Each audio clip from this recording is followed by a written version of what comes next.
आज ही Doubtnut app download करें। Doubtnut पर होगा अब आपके सभी मैथ्स, केमिस्ट्री, फिजिक्स और बायोलॉजी डाउट्स का सफाया। बस अपने क्वेश्चन की फोटो खींचो, उसे क्रॉप करो और तुरंत वीडियो सोल्यूशन पाओ। Download now. इस क्वेश्चन में हमें बोला है कि एक analyst is trying to separate a mixture containing the following 4 organic compound. 4 compound का मिक्सचर है और एक एनालिस्ट है वो इन्हें सेपरेट कर रही है। तो उसके अंदर क्या बोला है, C dissolve the mixture in ether and treated the solution with aqueous NaOH solution and finally separated the 2 fractions. तो उसने बोला है कि जो एनालिस्ट है वो एक्वस NaOH के साथ रिएक्शन कराती है। तो एक्वस NaOH के साथ रिएक्शन करेंगे तो कौन कौन से कंपाउंड डिजोल्व हो जाएंगे, जो NOH माइनस से ज्यादा एसिडिक होंगे वो कंपाउंड डिजोल्व हो जाएंगे। तो OH माइनस ज्यादा एसिडिक कौन कौन से हैं, बेंजीन रिंग, NHCO, CH3 ये एसिडिक है OH से। और फिर क्या है, फिनोल भी OH से एसिडिक होता है, तो फिनोल। और आगे क्या है, SO3H, ये तीनों क्या होंगे, एसिडिक होंगे। एनिलीन है वो एसिडिक नहीं होती, OH माइनस से ये वो डिजोल्व नहीं होगी। तो बोलता है कि अगर NaOH के साथ डिजोल्व कराते हैं तो 2 फ्रैक्शन बनते हैं, fraction 1 ether and fraction 2 aqueous. जो फ्रैक्शन 2 बनता है वो एक्वस बनता है और जो फ्रैक्शन 1 बनता है वो ईथर बनता है। Okay, let us see acidified the fraction 1 and then treated with aqueous NaHCO3 and the 2 layers. तो फ्रैक्शन 1 क्या होगा, फ्रैक्शन 1 ये होगा और जो फ्रैक्शन 2 क्या बचा, जो हमारा NH2 बचा वो फ्रैक्शन 2 होगा। बेंजीन रिंग NH2 ये फ्रैक्शन 2 होगा, सॉरी ये फ्रैक्शन 1 है। अब हमसे बोला है कि fraction 1 was able to distill the organic compounds into ether to obtain third fraction। हमें थर्ड फ्रैक्शन मिला। Fraction 3 was then treated with aqueous NaHCO3 and the 2 layers।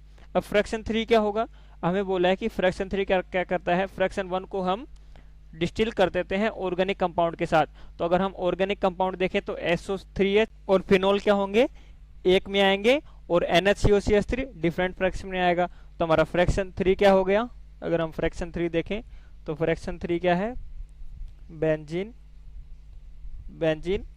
SO3H और फिनोल, ये हो गया हमारा फ्रैक्शन 3 फिनोल। अब हमसे बोला है कि ये फ्रैक्शन 3 के अंदर आ गए दोनों, फ्रैक्शन 3 के अंदर। अब हमसे बोला है कि fraction 3 was treated with aqueous NaHCO3 to give layer ether layer, fraction 4 जो कि नॉन सोल्यूबल है एंड फ्रैक्शन 5 जो कि सोल्यूबल है। तो NaHCO3 के साथ कौन से ज्यादा एसिडिक है, NaHCO3 से। तो SO3H है वो एसिडिक होता है इसलिए वो सोल्यूबल होगा। तो सोल्यूबल प्रोडक्ट क्या है, फ्रैक्शन 5।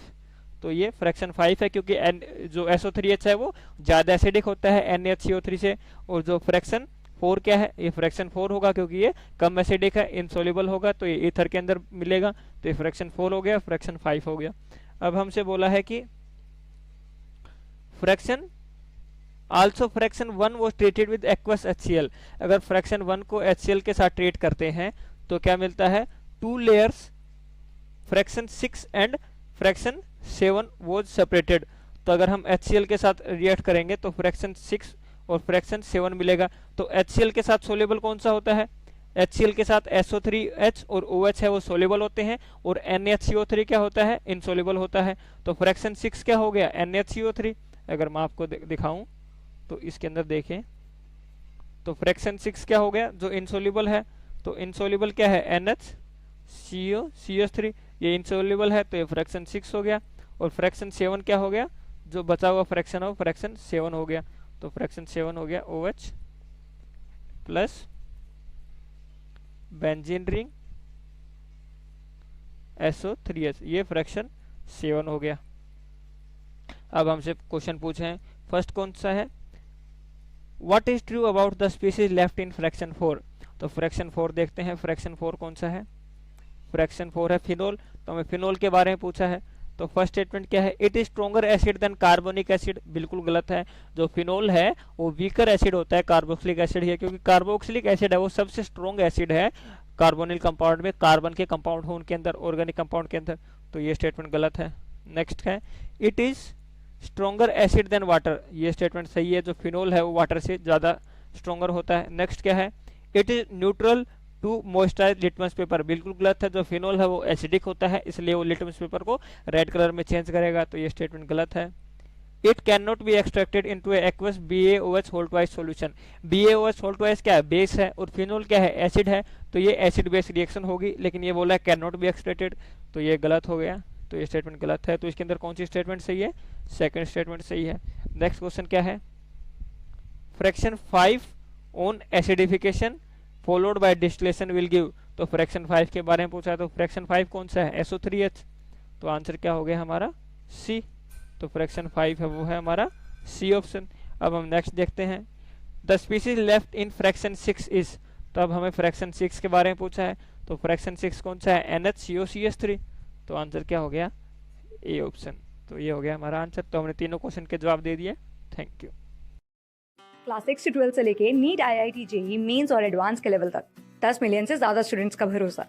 आज ही डाउनलोड करें डाउटनेट ऐप या व्हाट्सएप कीजिए अपने डाउट्स 8400 400 400 पर।